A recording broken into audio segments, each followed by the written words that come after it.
Hello friends, welcome to my class.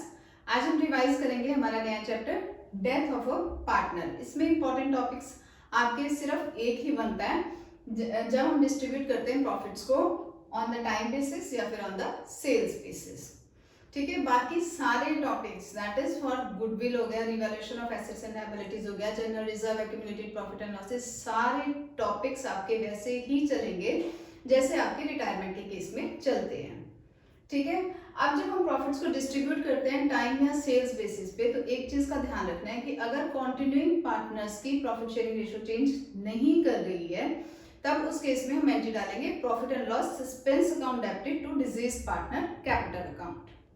ठीक है, हम एंट्री डालते हैं थ्रू P&L सस्पेंस अकाउंट के थ्रू। क्यों डालते हैं? क्योंकि जो प्रॉफिट्स होते हैं that is calculated during the accounting year, at the end हम नहीं करते हैं। During the accounting year calculate करने के कारण हम इसे P&L सस्पेंस अकाउंट में डालते हैं। ठीक है, और अगर उनकी बाई चांस चेंज हो जाती है, आगे जाके वो चेंज करते हैं अपनी प्रॉफिट शेयरिंग रेशियो को, जब पार्टनर की डेथ हो जाती है, तो उस केस में हम एंट्री डालेंगे थ्रू कैपिटल अकाउंट्स। तब हमारी एंट्री बनेगी gaining partners to deceased partners capital account. ठीक है, अब टाइम बेसिस और सेल्स बेसिस पर हमें क्वेश्चन, प्रैक्टिकल क्वेश्चन करके देखते हैं ताकि हमारे ये टॉपिक्स बिल्कुल क्लियर हो जाए।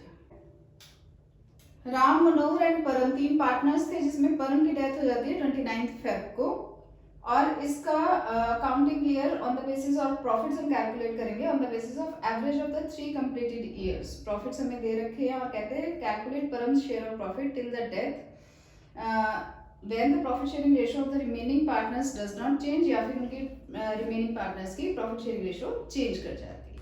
ठीक है, तो हम फर्स्ट लेते हैं जब पार्टनर्स की, remaining partners की profit sharing ratio change नहीं करती है। ठीक है, उस केस में क्या कहा था हमने? हमारी एंट्री बनती है profit and loss suspense account debit to Param's capital account. ठीक है, अब इतना तो हमें पता लग गया कि हमारी एंट्री ये बनेगी, बट अमाउंट कितना डलेगा? अमाउंट के लिए वो क्या कहते हैं कि प्रॉफिट्स हमने कैसे कैलकुलेट करने हैं? पिछले 3 साल के एवरेज प्रॉफिट्स। ठीक है, कितने बनेंगे वो आपके? 80,000, 90,000 और 1 लाख। टोटल इनका बना कितना? 2,70,000। ठीक है, एवरेज प्रॉफिट्स निकाल रहे हैं हम, तो डिवाइड बाय 3 करेंगे, that will amount to rupees 90,000। Average profit of firm आया है ये। ठीक है, और उसकी डेथ कब होती है? उसकी डेथ होती है 11 मंथ्स बाद। मतलब जैसे हम कहते हैं कि हमारा अकाउंटिंग ईयर चलता है अप्रैल टू मार्च तक। ठीक है, अब चला तो सही हमारा अकाउंटिंग ईयर, बट उसकी डेथ कब हुई? 29 ऑफ फेब को होगी। दैट मीन्स कितना टाइम पीरियड होगा? 11 मंथ्स। ठीक है, तो 90,000 इंटू 11/12 करेंगे, क्योंकि हमने प्रॉफिट्स कितने टाइम के लिए निकालने हैं? जब तक वो जिंदा था, दैट इज 11 मंथ्स। ठीक है, और ये अमाउंट आएगा हमारा 82,500। ये तो प्रॉफिट्स हैं किसके? फर्म की। परम को सारा अमाउंट थोड़ा ना मिलेगा, क्योंकि ये फर्म की प्रॉफिट्स है। तो परम का कितना शेयर है? परम्स शेयर ऑफ प्रॉफिट कितना आएगा? जो से हम देंगे थ्रू P&L सस्पेंस अकाउंट, क्योंकि पार्टनर्स की capital account profit sharing ratio change नहीं हो रही है। तो परम के कितना शेयर है आपको दे रखा? दैट इज कुछ भी नहीं दे रखा, तो 1:1:1 ही रहेगी, दैट मीन्स 1/3। तो 82,500 इंटू 1/3 विल अमाउंट टू 27,500। ठीक है, तो परम को कितना प्रॉफिट मिलेगा? 27,500 का प्रॉफिट मिलेगा, और फर्स्ट एंट्री हम डालेंगे थ्रू P&L सस्पेंस अकाउंट। तो एंट्री में हम अमाउंट डाल देंगे 27,500। क्लियर है? कैसे निकाला? वो कहते हैं एवरेज प्रॉफिट्स लेने। एवरेज प्रॉफिट्स हमने निकाले 90,000 के। अब प्रॉफिट्स हमने निकाले तो पूरे साल का प्रॉफिट है, but he was alive for 11 months only. तो 11 महीने के अपने प्रॉफिट्स देखे कितने बने? 82,500। ये फर्म के प्रॉफिट्स है, इसमें इसका परम का कितना शेयर है? That is 1/3। तो उसको कितना मिलेगा? 27,500। क्योंकि प्रॉफिट शेयरिंग रेशो चेंज नहीं हो रही है, इसलिए हम डालेंगे P&L सस्पेंस के थ्रू। तो एंट्री बनी P&L suspense account debited to Param's capital account 27,500। ठीक है। सेकंड में कहते हैं profit sharing ratio of the remaining partners changes and the new ratio is 3:2। इस केस में जब प्रॉफिट शेयरिंग रेशियो चेंज हो जाती है उस केस में हमारी एंट्री बनती है gaining partners to deceased partner.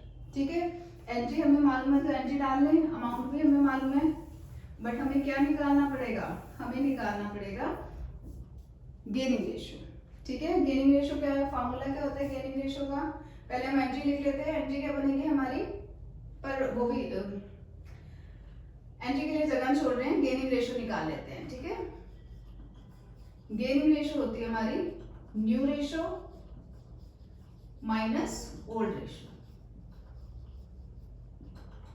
तो कौन कौन से पार्टनर्स हैं आपके, राम की बनेगी कितनी, न्यू रेशियो है इनकी 3/5 माइनस 1/3। और दूसरा कौन है, परम। परम की तो डेथ हुई है मनोहर। मनोहर का भी कितना बनेगा 2/5 माइनस 1/3। तो निकाल के देख ले कितने बनती है, 4/15 इसकी, 1/15 इसकी। तो गेनिंग रेशियो कितनी बनी 4:1। ठीक है। अब अमाउंट तो हमें मालूम है कि परम को कितना देना है 27,500। एंट्री क्या डालेंगे, गेनिंग पार्टनर्स को डेबिट करें, Ram's capital account debit, Manohar's capital account debit to Param's capital account. ठीक है जी। इन केस अगर प्रॉफिट शेयरिंग रेशियो चेंज हो जाती है तो गेनिंग टू डिसीज पार्टनर्स। तो फिर 27,500 यहाँ पे लिखेंगे, 27,500 इंटू 4/5 कितना बना 22,000 जाएगा राम के अकाउंट में और मनोहर के अकाउंट में जाएगा 5,500।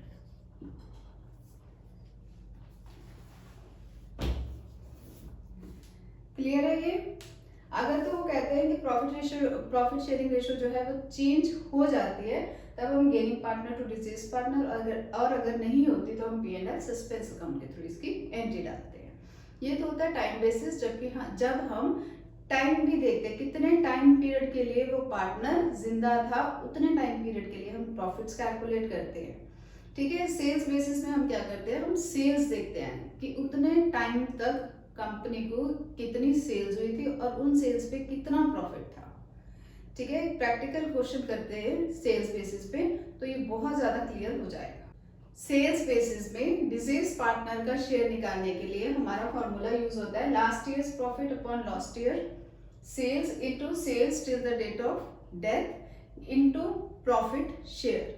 ठीक है। ये फॉर्मूला पुट अप करके हम डिसीज पार्टनर का शेयर निकालते हैं। इस फॉर्मूला में है क्या, बेसिकली हम क्या करते हैं लास्ट ईयर की सेल्स देखते हैं कि हमारी कितनी हुई थी, उसके ऊपर कितना प्रॉफिट आया। ठीक है। लास्ट ईयर की सेल्स के ऊपर हमारा जितना प्रॉफिट होगा हम ये मान के चलते हैं कि till the date of his death जितनी भी सेल्स होंगी उस पर भी उतना ही प्रोपोर्शनेट प्रॉफिट आएगा। ठीक है। ये प्रॉफिट होगा फर्म का, इनटू हिज शेयर करेंगे तो हम डिसीज पार्टनर का शेयर ऑफ प्रॉफिट निकाल लेते हैं। ठीक है। एक प्रैक्टिकल क्वेश्चन करके देखते हैं। तो क्वेश्चन हमारा कहता है ए बी और सी तीन पार्टनर्स थे, 2:1 की रेशियो में वो प्रॉफिट शेयर कर रहे थे। B died on 30 June 2020। Books of accounts are closed on 31 March. Sales हमारे को दे रखी है 31 मार्च 2020 की 3 लाख की, दैट मीन्स पिछले साल की हमें दे रखी है 3 लाख की, और 1 लाख की हमें अमाउंट सेल्स दे रखी है till the date of his death. Profit for the year ended was 30,000। ठीक है। अब वो कहते हैं calculate the deceased partner share of profit of the firm. अब कैसे निकालेंगे, हमारा डिसीज पार्टनर मतलब B's share of profit. B's share of profit हम कैसे निकालेंगे, सेम यही फॉर्मूला हम लगाएंगे। लास्ट ईयर का प्रॉफिट हमें दे रखा है 30,000 का, सेल्स हमें दे रखी है 3 लाख की, into till the date of his death sales हमें दे रखी है 1 लाख की। ठीक है जी। और उसका शेयर कितना है 2/5। ठीक है। कैलकुलेट कर लें कितना बनेगा,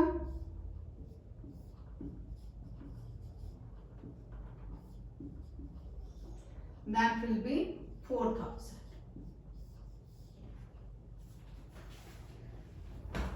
ठीक है, हमने क्या किया, सिंपल जितना भी हमें फॉर्मूला दे रखा था, जो भी हमें इंफॉर्मेशन दे रखी थी, उसे हमने फॉर्मूला में पुट किया और हमें डिजीज पार्टनर का शेयर ऑफ प्रॉफिट मिल गया। ठीक, एंट्री हमारी वही रहेगी। अगर प्रॉफिट शेयरिंग रेशियो चेंज हो जाती है तो gaining partners to deceased partner, और अगर नहीं होती है तो P&L suspense to deceased partners capital account. Entry same रहेगी, बस अमाउंट निकालना फर्क हो जाता है। सेल्स बेसिस में एक चीज का ध्यान रखना है, जहां पर गलती सबसे ज्यादा होती है।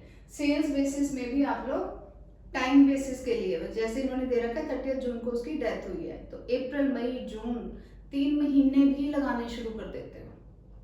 ठीक है, इंटू 3/12 भी करना शुरू कर देते हो जब तुम सेल्स बेसिस पे प्रॉफिट्स कैलकुलेट करते हो। तो जब सेल्स बेसिस है तो सेल्स पर ही चलना है हमने, तब टाइम बेसिस को नहीं देखना है।